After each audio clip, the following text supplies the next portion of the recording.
Hey, welcome to the Weekly. I'm one of your hosts, Thomas, with my good friends Jay and Perry today. This is where we try to connect what happened over the weekend in our services to your real life lived Monday through Friday. Jay, how are you doing? My friend, is a good Tuesday. Perry, how are you? Doing great. Good to be here. All right, here's my opening question for you guys. What were you thinking when you were watching the halftime show at the Super Bowl? What in the world is going on with those bandages? Someone sent me a meme. It's like, in case you missed it, it had a picture of a bunch of people with like whitey tighties on their head. That's what it looked like. Oh my gosh. Oh man, it's hilarious. Here's the thing. I love the halftime show at Super Bowls because they're obscene. Like they're just, I don't even know what's going on. The artistic flair. I was dizzy when he was like in this room of gold and mirrors. I had to close my eyes or I was going to just lose it. It's like, what's happening? But like, I would never think of doing something like that. But now after seeing it, I might do that on Sunday. Yeah, totally. We can't wait for this Sunday, what you're going to do. Better to emulate that than last year's halftime show. Okay, remind me, what was last year's? You just go back and you can Google it. I don't recommend it though. Okay. Right. No, that's really funny. Actually, I thought to myself during the halftime show, I must be getting old because I don't understand any of this. And that's usually the first sign you're getting old. Did you know who The Weeknd was? Only from one of the songs. Yes, I did. I knew who he was because on the stationary bike, that is the best song to pedal to. Okay. All right. Guaranteed. I thought I knew who The Weeknd was, but then when I realized it, that I knew The Weeknd, he's the guy in the Pepsi commercial who was getting ready for the Super Bowl. Yeah. So I don't know if that counts. I guess he also does commercials. I think he does. You know, that song sounds like something from Top Gun. That's what I always think when I hear The catchy. Weeknd. Yeah, It's catchy. Like Tom Cruise would be proud in a F-16 right now. Okay, now we're talking about important things. When Right. does Top Gun 2 come out? It's been delayed until 2026 again. Is it? Okay. I did see Tom Cruise's commercial for Scientology. Oh, really? On You the had Super one? Bowl. Yeah. I missed it. I must have been I eating missed that wings or one too. pizza. Yeah, interesting. I had so much food on Super Bowl Sunday. And I asked, we had little boys in the room and I said, what was your favorite meal? Thanksgiving dinner or Super Bowl dinner? Oh. And they were like, Super Bowl. There you go. It's hard to beat just a spread of dip. Like, here's a chip. You dip that in all of these things. especially during COVID. Once again, the Weekly turned into a food podcast. It happens every week, my friends. time. Every time. Hey, if you're new to Calvary, we would love to connect with you. You need to go to calvarybible.com/events. Click there on Starting Point. It's happening in all three campuses. It's a great place for you to start. You see what I did there, boys? See what I did there? That was for punny. you here at Calvary. So go to the calvarybible.com/events. Also, in the coming weeks, as middle school winter retreat is happening. So if you have a middle schooler on all three campuses, you need to go to the events page and sign up your middle schooler there. It's going to be safe and as simple, and the large regathering of the middle school ministry at winter retreat. And then also, women's retreat is coming up early March. So if you're a woman here at Calvary, we would love to see you get connected with other women and enjoy the weekend. It's going to be really cool. The theme is Come With Me, women at Calvary. And so you want to jump in and sign up and get really involved with the women's ministry here at Calvary because it is strong, powerful, and there's a lot of women who connect and find it very meaningful. And then that's not to say that men's ministry doesn't exist here at Calvary. It does. You can go to calvarybible.com/men, find a group, jump in. There's plenty of opportunities if you're a man at Calvary and haven't been connected to jump there. Okay, that is all the news and announcements I have for you. Let's get into the show. We got Perry Marshall today, and we're excited because he preached on the online message for Calvary this weekend. He had a wonderful white shirt, which was perfect for a message about someone coming out of the tomb. I thought it was fitting. Covered in linen, all that type of stuff. And Perry, I always comment on your shirt, by the way. I know that. Jay I know also that well. has a food podcast and a fashion podcast. Yes. What'd you think about my shirt, Jay? Yeah. Your shirt is always good because it's the new one of the year. Yeah. I'll get bored with it in October. I'm kind of bored of it right now. Is the secret out? February. I thought this was kind of on the down low. Well, that he has a new shirt every year? Yeah, the preaching shirt. No, historically at Calvary in January, the first week in January on the Erie campus, people show up to church just to see what Thomas has picked for the new year. I'm kind of a fashion icon at 5'2", 220, hairless. People want to know, what's he going to dress himself in? Yeah.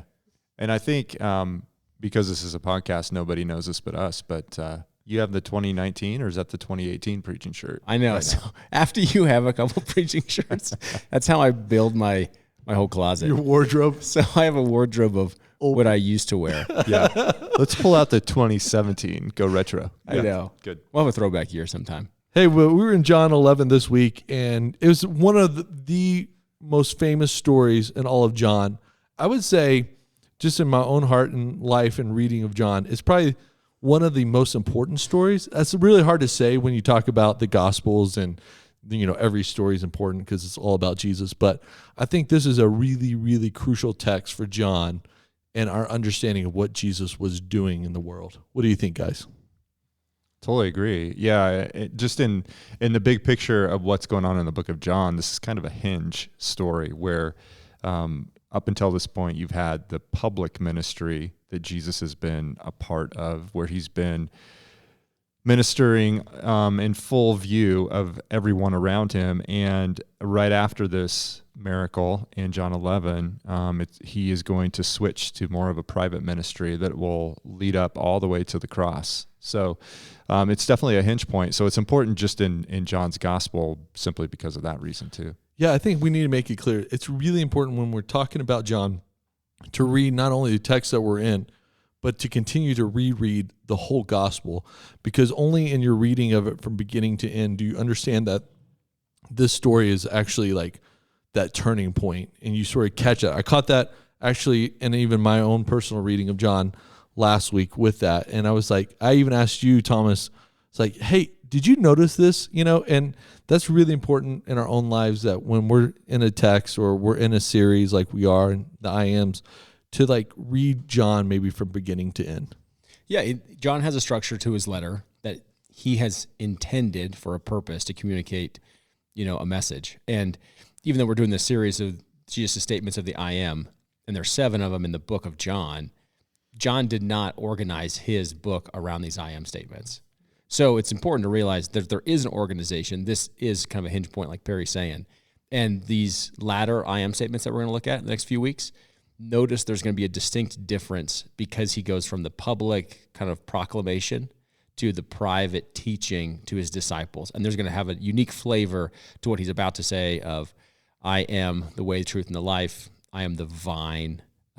So take a look at that when we get there. That's good. Let's turn the corner and actually ask Perry. Perry, what did you take away that you didn't talk about on Sunday, or actually online, I should say, because we watch it at morning, noon, or night, depending on who you are and what your time schedule is. But what are some of those takeaways you thought, oh man, I wish I had more time to talk about this? Yeah, there are several actually, but one of them is early on in the chapter, just when Jesus finds out about his friend Lazarus. And just as a side note, if you read up in the very end of chapter 10, it says in verse 40 that Jesus had gone away across the Jordan to the place where John had been baptizing at first, and there he remained. So that's another place called Bethany, but it's Bethany on the other side of the Jordan. Bethany across the Jordan is what it's known as. It's about a day's journey by foot from where Bethany, the village, is, just outside of Jerusalem. So Jesus is a ways away from where Lazarus and Mary and Martha were, but it says here in the text that he finds out about Lazarus being ill, and then in verse 5 of chapter 11, now Jesus loved Martha and her sister and Lazarus. So when he heard that Lazarus was ill, he stayed 2 days longer in the place where he was.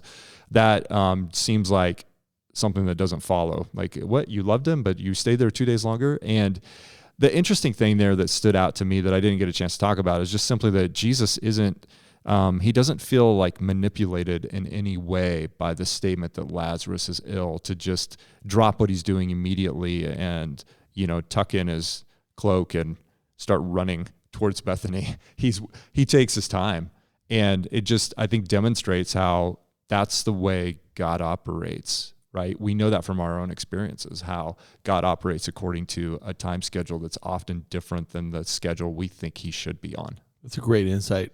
Thomas, sort of unpack that for us pastorally as we think about our lives with Jesus. What do you think about Jesus not operating in our time schedule, and how can we apply that specifically to whatever circumstances we're finding ourselves in? Yeah, I don't know. I mean, I think in the ways that we schedule our days or the things that we fill our days with are often not the things that are a priority to us, the things that we have purpose to engage with. I think they're often like the things that just flare up, and they're chaotic and they're erratic, and we're just trying to put out small fires left and right. And Jesus is moving methodically according to his plan and purposes. Pastorally, I see this as a way to help people understand that God, perhaps, quote unquote, isn't answering their prayers on their timeline, but it's not because of a lack of love or a dearness that he has for you. So here you would have Mary, Martha, and Lazarus coming to Jesus saying, okay, we're kind of like the inside group, so to speak. Like, we've been following you. Perhaps they've been funding Jesus's ministry. They're really important to Jesus in a friendship level. And you'd think if there's an inside track to Jesus, a backstage pass, so to speak, these folks would have it. And Jesus is always a level playing field. Even when his family shows up and they're like, we demand to talk to Jesus. You know, he's saying, hey, my brothers, sisters, they're right here in the family. And constantly the scriptures are reminding us that God treats us on a level playing field, that there is no inside track. And so if you feel like, man, God is distant or not answering or not showing up on time, you can't believe this lie that I think the devil has in our minds. That's probably because, well, maybe he loves those people more, and that's why they're getting their quote-unquote prayers answered, or that's why God seems to be showing up in their life and not showing up in yours. He doesn't love you as much. And that's just not true. I think there's places in this story that reminds us of Jesus' love for them so that we would not believe this lie that Jesus isn't showing up in our life because he doesn't love us as much. Yeah, I think that's a really good insight to our own lives in the 21st century. Yeah. Another thing that stands out related to this is how Jesus' motivations are expressed here in the chapter. Now, when we're in a moment of crisis or some dilemma that we're facing, we oftentimes don't find these answers to be completely satisfactory about why things might be happening the way they are. But Jesus is very clear here. He says in verse 4, this illness does not lead to death. It's for the glory of God, so that the Son of God may be glorified through it. So we see this motivation that Jesus has for the way he's responding being God's glory, and which in turn is to glorify himself as the Son of God. That is God's motivation for the way he operates in our world, to bring his name glory, to be exalted among us. And that's our purpose as human beings. And that goes hand in hand with Jesus's other statement here in verse 14, beginning in verse 14, when Jesus tells them plainly that Lazarus has died. And in 15, for your sake, I'm glad that I was not there. Why? So that you may believe. And that is just a theme that's repeated throughout John. And you think of John 3:16 as the famous verse that everybody knows from this book.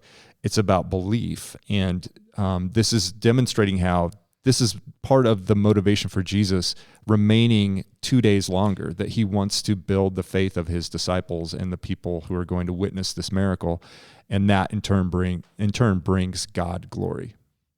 Yeah, I think on that pair, I think that's such a good point, is God's glory revealed in our life. It almost sounds egotistical, like, okay, I'm going to wait 2 more days so then I can do a bigger reveal. Yeah. But it's actually for our benefit. Mm-hmm. So God's glory in our life produces more belief, faith, which is really tied to our deep relationship with him. So we grow in Christ when he displays himself in our life. Right. And that's on his timeline. Yeah. Yep. That's really cool. I think it's important to realize that that's another reason why this story is so important, is because of that. We actually get Jesus's statement of it's for God's glory and for the Son of God to be glorified. And that should perk us up to say, okay, why does Jesus conquer death? It's for God's glory and for the Son of God to be glorified, right?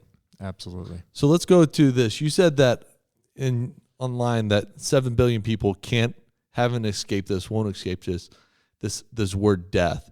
How do you see that death plays out in our modern world? And you made some reflections from John Stott with his sort of reflections of the Victorian age and then our age.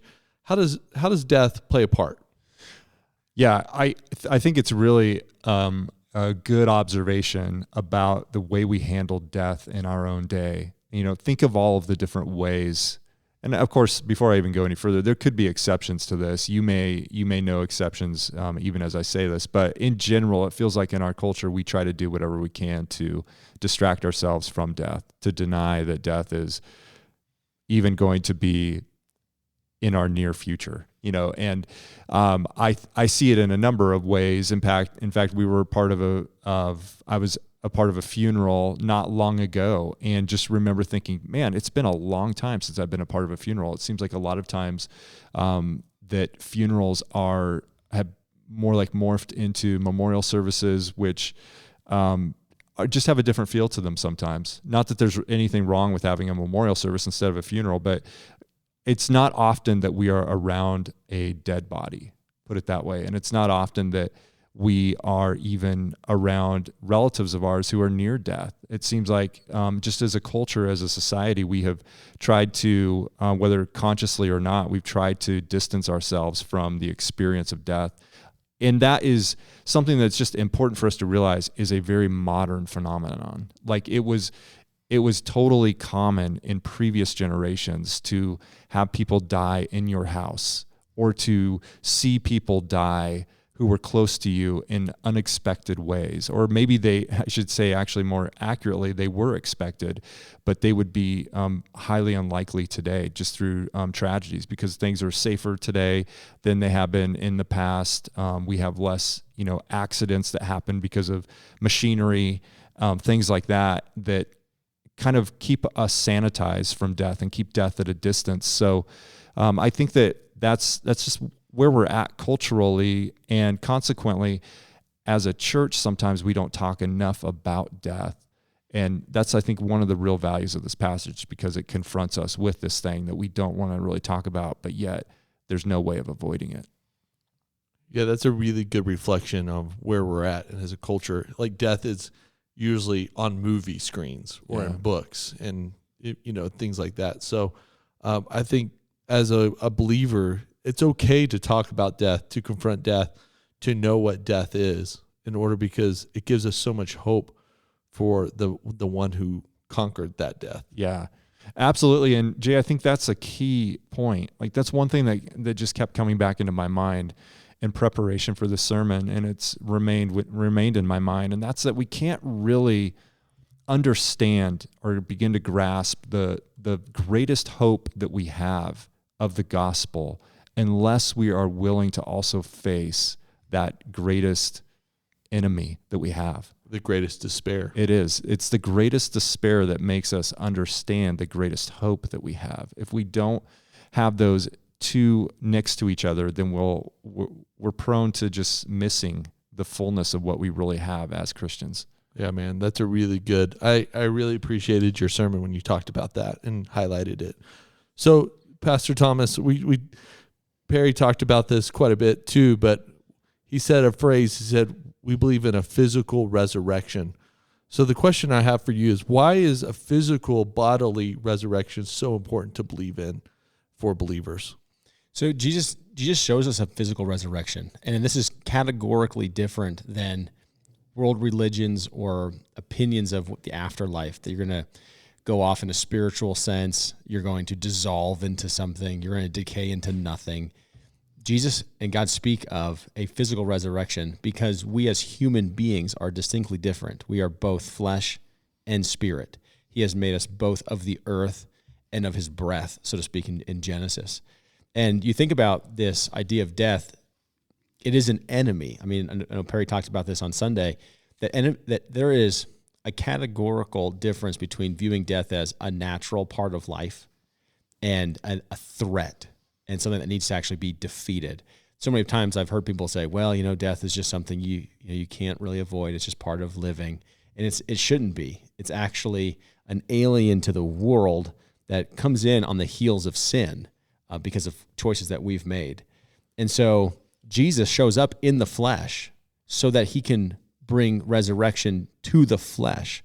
And here's a great verse. This is Hebrews 2. We didn't get there on Sunday in Erie. I don't think we did online.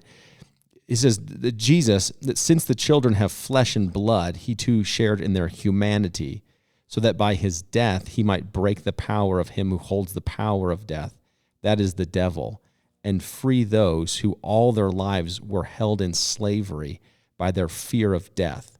And our fear of death is the destruction of the body, as much as it is the separation of the body and soul. And the reason death is so traumatic is it separates what God has put together, which is flesh and spirit. And Jesus came not to just save our spirit, but to actually resurrect in new bodies. And Jesus is the first example of this, the first fruits of a resurrected body united with a spirit. And that's just a great hope that we don't just go and fade off into something, into some spiritual la-la land, but that he's actually resurrecting. He's making all things new. He's taking what is flesh, what is earthly, and he's bringing out the sin of it, bringing the death out of it so that he can restore it as it should be, which is very earthy.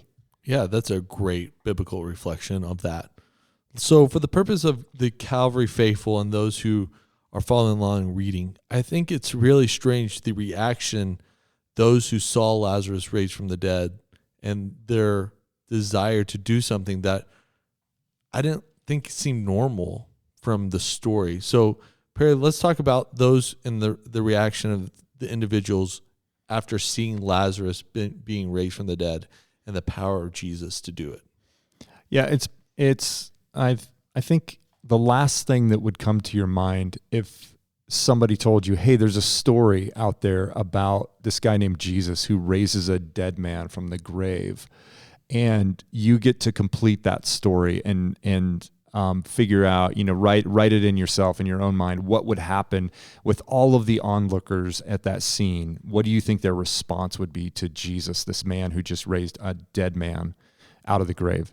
And I think for myself, I would have no hesitation in saying, well, everybody would believe, everybody would follow Jesus, because that's like pretty spectacular. You can't just pull that off as an ordinary person.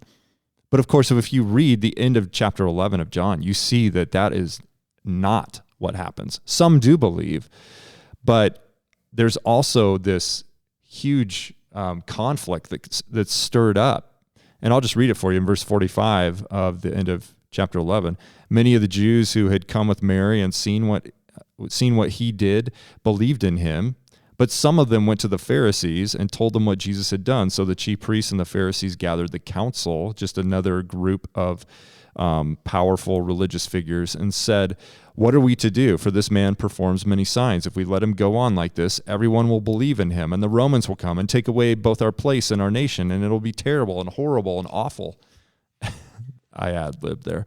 But one of them, Caiaphas, who was a high priest that year, said to them, you know nothing at all, nor do you understand that it's better for you that one man should die for the people, not that the whole nation should perish. Caiaphas there is expressing something that he doesn't even understand himself, how true it actually is. He did not say this of his own accord, but being high priest that year, he prophesied that Jesus would die for the nation, and not for the nation only, but also to gather into one the children of God who are scattered abroad.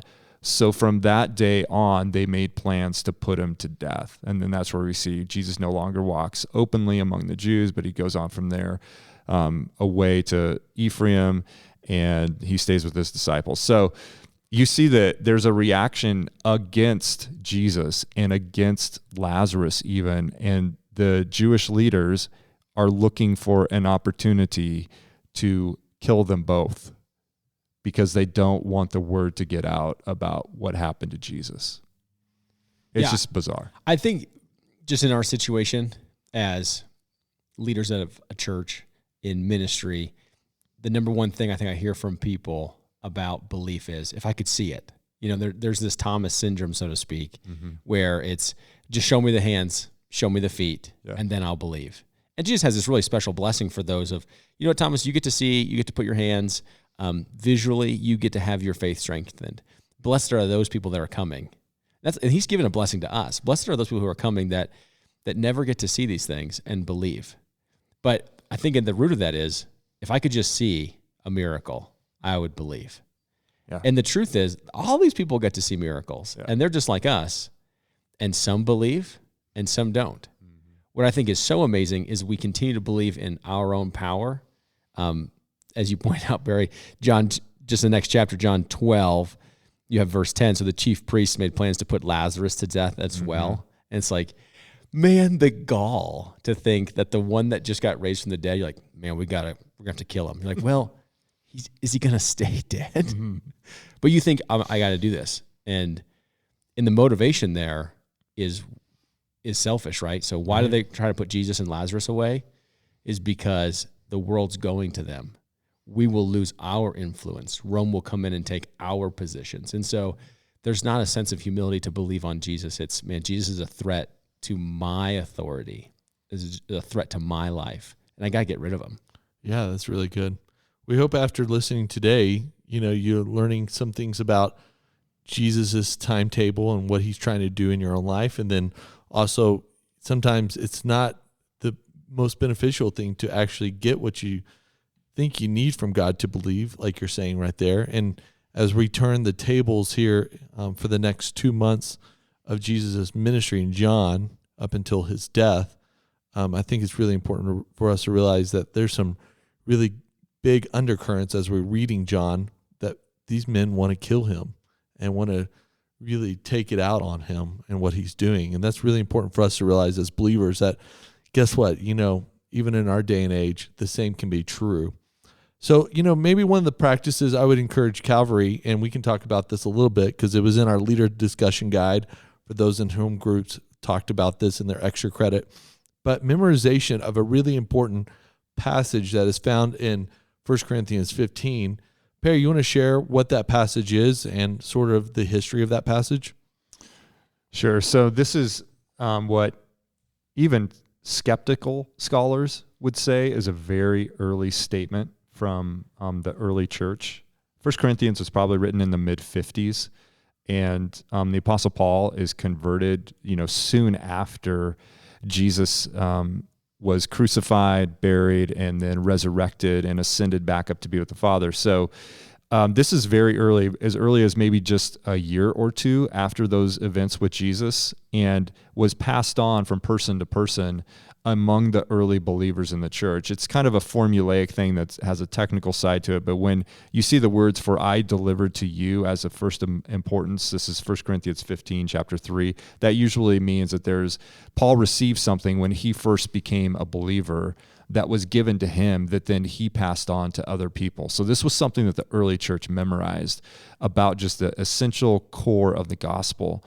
And it's contained for us right here in 1 Corinthians 15, and just a really cool thing to think about. Hey, in 2021, we can memorize this key little phrase that the people in the early church memorized as well to help remind themselves and communicate the gospel to each other. So it's 1 Corinthians 15, again, starting in verse 3. "For I delivered to you as of first importance what I also received, that Christ died for our sins in accordance with the Scriptures, that he was buried, that he was raised on the third day in accordance with the Scriptures, and that he appeared to Cephas," just another name for Peter, "then to the 12.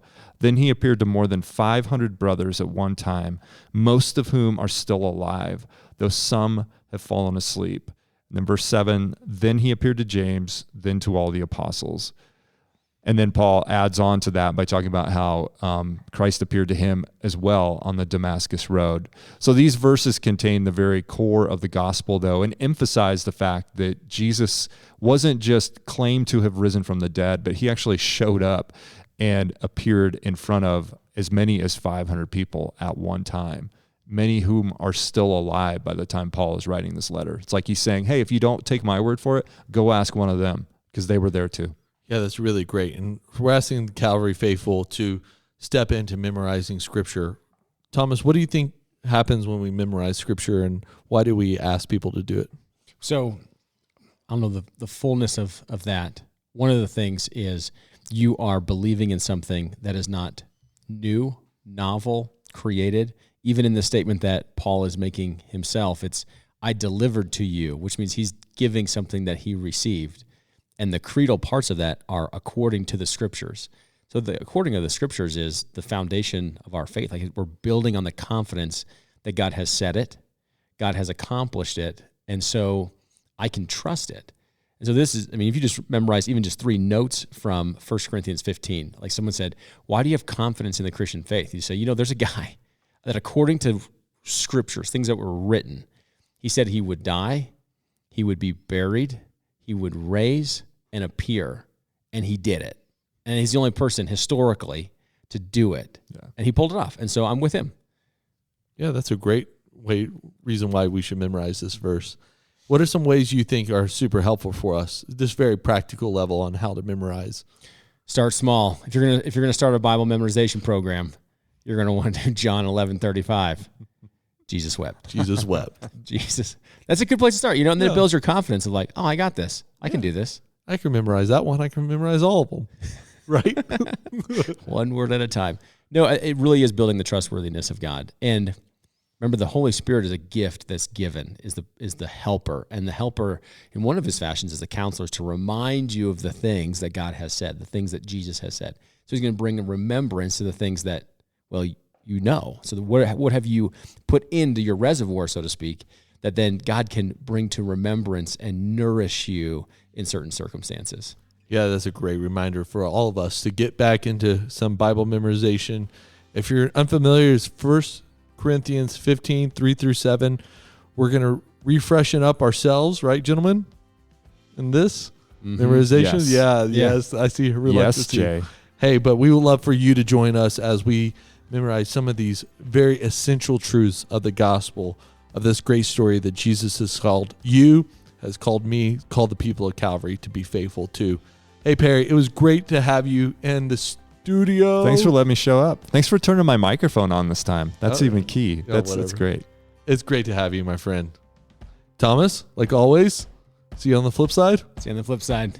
Calvary, we love you. Talk to you very soon. If you have any questions or concerns about what we've talked about here, just go to theweekly@calvarybible.com and shoot us an email. We love to hear from you. For those who've written in over the last couple weeks some questions, we'll get to those, we promise. We had some important things to talk about this week, but we love having those conversations with you through email. So theweekly@calvarybible.com. Love to hear from you. Calvary, we love you. Talk to you very soon. Have a great week.